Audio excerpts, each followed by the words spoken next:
We saw a dramatic picture where we saw the leaders of Russia and North Korea and China together. The first time the leaders of those three countries have been together in this sort of show of solidarity. You said that they're conspiring against the United States. What do you think they're conspiring to do? And given this, is it reason why you should slap or would consider slapping secondary sanctions on Russia if they're conspiring against the U.S. now? And I thought it was a beautiful ceremony. I thought it was very, very impressive. But I understood the reason they were doing it, and they were hoping I was watching, and I was watching. I watched the speech last night. President Xi's a friend of mine, but I thought that the United States should have been mentioned last night during that speech because we helped China very, very much. You've expressed many times your frustration and disappointment with Putin, but there's no action since you took your office. How do you know there's no? How do you know there's no action? Really? But don't you worry? Wait. Who are you with? I'm with Polish radio. Okay. How do you know there's no action? Would you say that putting secondary sanctions on India, the largest purchaser outside of China, they're almost equal? Would you say there was no action? That cost hundreds of billions of dollars to Russia. You call that no action? And I haven't done phase 2 yet or phase 3. But when you say there's no action, I think you ought to get yourself a new job. Because if you remember, 2 weeks ago I said, if India buys, India's got big problems. And that's what happened. So don't tell me about that.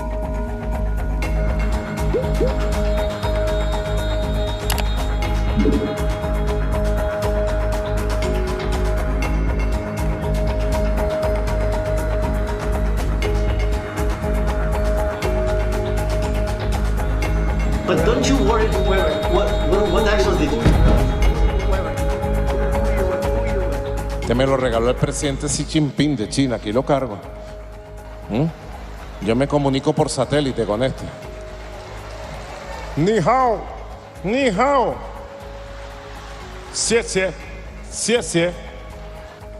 El mejor teléfono del mundo, el Huawei. Y no te lo pueden intervenir los gringos.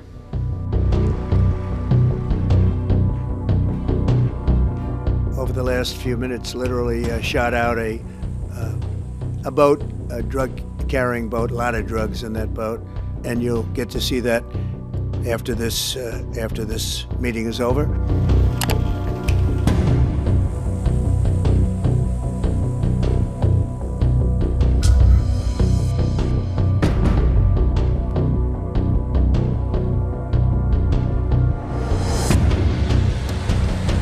Ni hao, ni hao. Xie.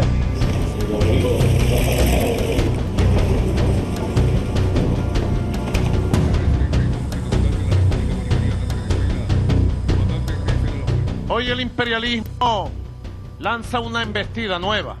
No es la primera ni la última. Solo otra embestida. Mr. President, Donald Trump, usted tiene que cuidarse porque Marco Rubio quiere manchar sus manos de sangre y que su apellido, Trump, se manche de sangre por los siglos de los siglos, con una masacre contra el pueblo de Venezuela, con una guerra terrible contra Sudamérica y el Caribe, porque esto sería una guerra completa en todo el continente. On the boat, you had massive amounts of drugs. We have tapes of them speaking. It was massive amounts of drugs coming into our country to kill a lot of people. Venezuela has been a very bad actor. They've been sending millions of people into our country, many of them Tren de Aragua, some of the worst gangs, some of the worst people anywhere in the world in terms of gangs. They emptied out their prisons in Venezuela, and they emptied them out into the United States of America. And that's part of the problem we have. We're getting them out. Opened up prisons, drug dealers, drug lords, everything coming out of Venezuela. Venezuela has been one of the worst actors in the whole group. That a drug boat was headed towards eventually the United States, and instead of interdicting it on the president's orders, he blew it up. And it'll happen again.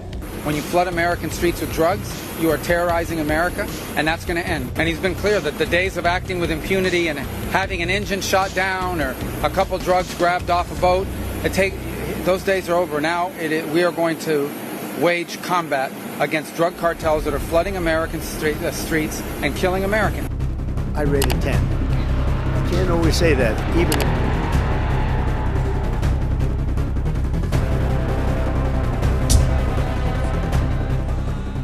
Ahora, ¿qué busca el jefe del gobierno de Estados Unidos, el señor de la guerra Marco Rubio? Un cambio de régimen. Si Venezuela fuera agredida y declararíamos constitucionalmente a la República en armas. This is a much more unilateral approach. It's a much more robust posture. There was simply a strike without really asking for a vessel to give up. The rules of engagement have changed. What we are seeing is an attempt by Trump to ensure that the region, if you like, the US hegemony in the region is restored, that extra hemispheric powers like the Chinese, like the Russians and so on are kept out or certainly severely discouraged. And small-scale military action is sending a message about what the Trump administration wants from the hemisphere as a whole.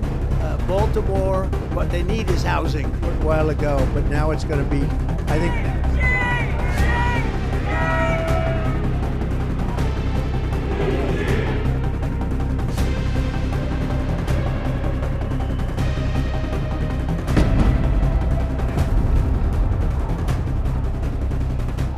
Will you visit a restaurant in DC? You haven't gone to. I might, sure. You haven't gone to one in either of your terms that wasn't. How do you know? How do you know? Because I and many other. Do you want me to prove you wrong? Do you want me to prove you wrong? Yes, please. But I will. I think it's something we could consider doing. Love to do it.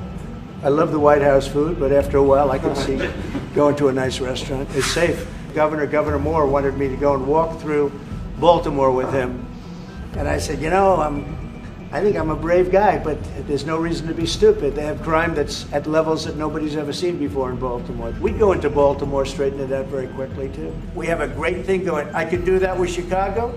We could do that with New York. We could do it with Los Angeles.